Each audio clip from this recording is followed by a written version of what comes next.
Class 8 इस video के अंदर हम करेंगे chapter number 12 exponent and powers का इंट्रोडक्शन। इसके अंदर कुछ लॉज हैं जो हमें पढ़ने हैं। पहले हम देखते हैं कि एक्सपोनेंट्स एंड पावर्स क्या होते हैं। तो मान लीजिए जैसे अगर आपके पास कोई नंबर दे रखा है ए की पावर बी, इसमें ये जो नीचे वाला नंबर होता है, इस नीचे वाले नंबर को क्या कहते हैं हम? इसको कहते हैं बेस। और ये जो होता है इसको हम क्या कहते हैं? इसको हम कहते हैं एक्सपोनेंट या फिर इसकी पावर।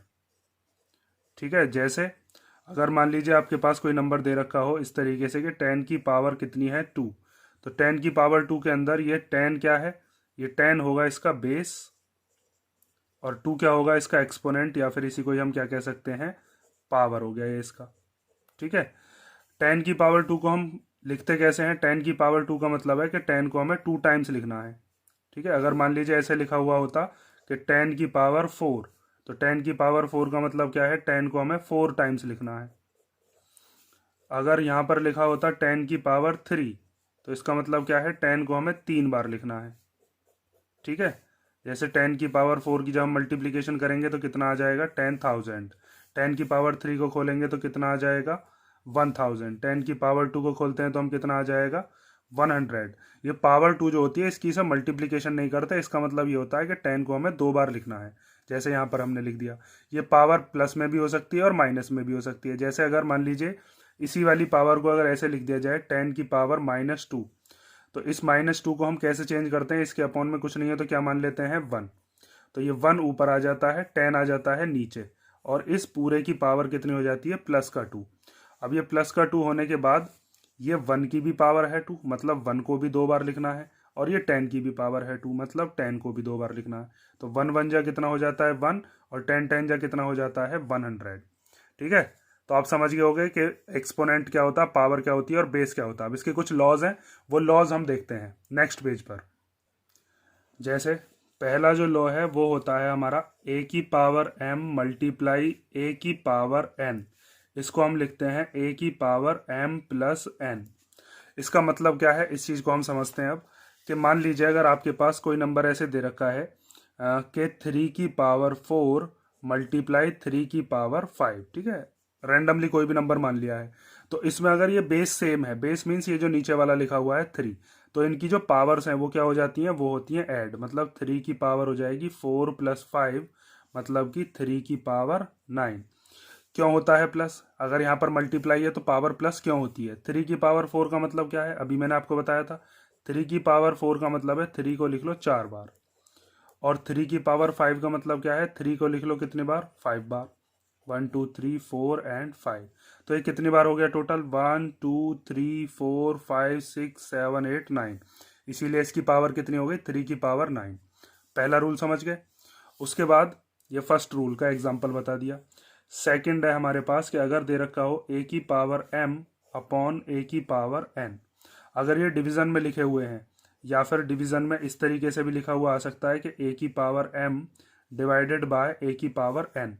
तो इसको हम कैसे लिखते हैं? ए की पावर m माइनस n। ठीक है, जैसे मल्टीप्लीकेशन में पावर क्या हो रही थी? ऐड। ऐसे ही डिवीजन में क्या होगा? पावर्स होंगी माइनस।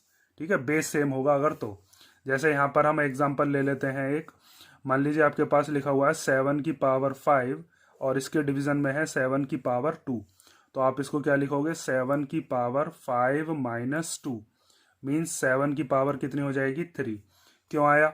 7 की पावर 5 का मतलब क्या है? 7 की पावर 5 का मतलब है 7 को लिखना है 5 टाइम्स, 1 2 3 4 एंड 5 टाइम्स।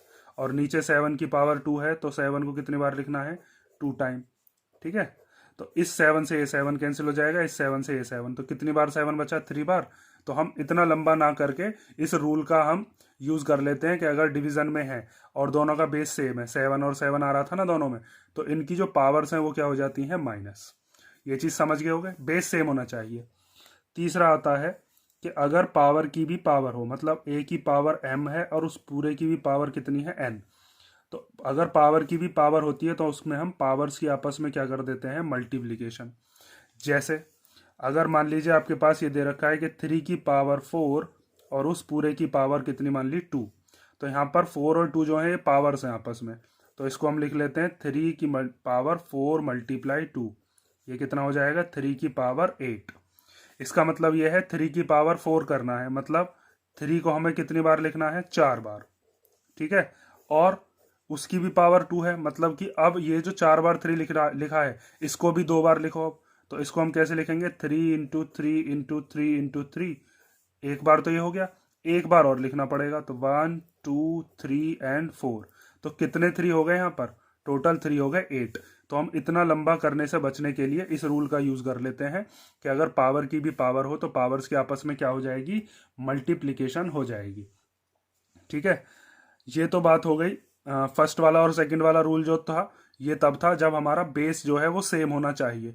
लेकिन अगर बेस सेम ना हो, पावर सेम दे रखी हो, तो क्या करेंगे, जैसे अगर मान लीजिए आपके पास ऐसा नंबर है a की पावर m मल्टीप्लाई b की पावर m, मीन्स नीचे वाली जो डिजिट्स हैं वो तो अलग अलग होंगी और पावर सेम होगी।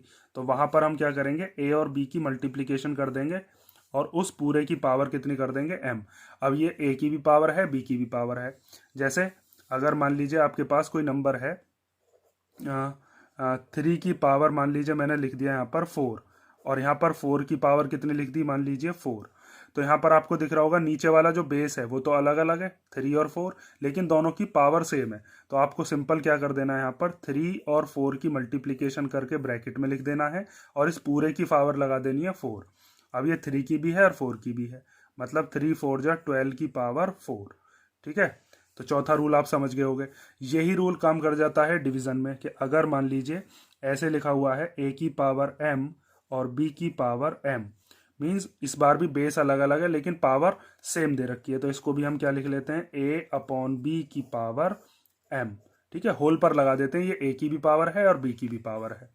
अब फिफ्थ रूल देखते हैं हम, सिक्स्थ रूल देखते हैं। सिक्स्थ रूल के अंदर क्या है कि अगर मान लीजिए मेरे पास कोई नंबर है a और उसकी पावर है माइनस में, तो माइनस की पावर को प्लस में करने के लिए हम क्या करते हैं, इसके अपॉन में कुछ नहीं है तो क्या मान लेते हैं, इसके अपॉन में आ गया मान लीजिए 1, तो ये 1 ऊपर आ जाएगा, a नीचे आ जाएगा। ठीक है, इसका कर देते हैं रेसिप्रोकल, और इस पूरे की जो पावर माइनस में थी वो कैसी हो जाएगी, वो प्लस में हो जाएगी।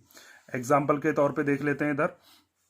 ठीक है, फिफ्थ वाले का एग्जाम्पल मैंने बताया नहीं है, वो आप समझ गए होंगे। जैसे अगर मान लीजिए इस वाले का एग्जाम्पल बता रहा हूँ कि अगर ये दे रखा है 3 की पावर 4 और 4 की पावर 4, तो इसको हम क्या लिख सकते हैं, 3/4 पूरे की होल की पावर क्या, 4। ठीक है, अब 6 वाले का एग्जाम्पल देखो। जैसे अगर मान लीजिए ये लिखा हुआ है 3 की पावर -2, तो यहाँ पर माइनस की पावर को प्लस में करने के लिए आपको क्या करना है, यहाँ पर इसके अपॉन में कुछ नहीं है तो 1 मान लो, इसको लिख लो 1/3 और इस पूरे की पावर कितनी लिख देंगे, 2। तो ये जो माइनस वाली पावर थी ये प्लस में हो गई या नहीं। इसको हम सॉल्व करेंगे तो क्या आएगा, 1 की पावर 2 का मतलब है 1 को 2 बार लिख लो, 3 की पावर 2 का मतलब है 3 को 2 बार लिख लो। तो 1 1 जा 1 और 3 3 जा 9। समझ गए। अब हम देखते हैं सेवंथ वाला रूल। सेवंथ वाला भी यही रूल है, इसी का ही सिमिलर है। अगर मान लीजिए नीचे 1 ना हो, कोई डिजिट हो, जैसे अगर a/b की पावर माइनस का m, तो यहाँ पर हम क्या करेंगे, इसको रेसिप्रोकल कर देंगे, b ऊपर a नीचे और पावर किस में हो जाएगी, प्लस में m। ठीक है, जैसे अगर यहाँ पर 3/1 की जगह पर कोई डिजिट होती, जैसे एग्जांपल ही ले लेते हैं चलो। जैसे अगर मान लीजिए एक एग्जांपल लिया मैंने कि 3/2 की पावर -4, तो इसको हम कैसे लिख सकते हैं, 2 ऊपर 3 नीचे, रेसिप्रोकल हो गया, ये उल्टा हो गया, 3 नीचे आ गया 2 ऊपर चला गया, और पावर जो है वो किस में हो जाएगी, अब प्लस में। तो इसको हम लिख सकते हैं 2 4 बार और फिर 3 4 बार, फिर उसको सॉल्व कर लेंगे। ठीक है, 8th वाला जो रूल है उसको ध्यान से समझो। 8 नंबर का रूल क्या बताता है, ये सिंपल सा रूल है। अगर मान लीजिए आपके पास कोई भी नंबर दे रखा हो, जैसे a है कोई नंबर और उसकी पावर कितनी है, 0। अगर किसी भी नंबर की पावर 0 दे रखी हो तो उसको हम क्या लिखते हैं, 1। जैसे अगर मान लीजिए आपके पास कोई नंबर दे दिया मैंने कि 4 की पावर कितनी है, 0, तो 4 की पावर 0 को आप बिना देखे क्या लिख दोगे, 1। कोई भी नंबर हो, जैसे अगर मान लीजिए दे दिया 100 की पावर 0, तो 100 की पावर 0 को भी क्या लिखोगे, 1। कोई भी नंबर हो उसकी पावर अगर 0 है तो उसको क्या लिखेंगे, हम 1 ही लिखेंगे। एक लास्ट रूल आता है कि अगर 1 की कुछ भी पावर हो, 1 की कुछ भी पावर है तो भी हम आंसर क्या लिखेंगे, 1। क्यों लिखेंगे, ये भी चीज़ ध्यान से समझो। जैसे अगर मान लीजिए 1 की पावर है, मान लीजिए 5 दे दी, तो 1 की पावर 5 को 1 क्यों लिखते हैं, 1 की पावर 5 का मतलब है 1 × 1 × 1 × 1 × 1, 5 बार 1 लिखा हुआ है, तो 1 2 3 4 5, तो 1 तो 1 ही आएगा, तो इसीलिए हम 1 की कुछ भी पावर हो उसको हम क्या लिखते हैं, 1 ही लिखते हैं। ठीक है, ये चीज़ आप समझ गए होगे। ये जो मैंने आपको 9 रूल बताए हैं, इन 9 रूल्स को आप ध्यान रखोगे, इन्हीं के ऊपर आपकी पूरी की पूरी फर्स्ट एक्सरसाइज हो जाए।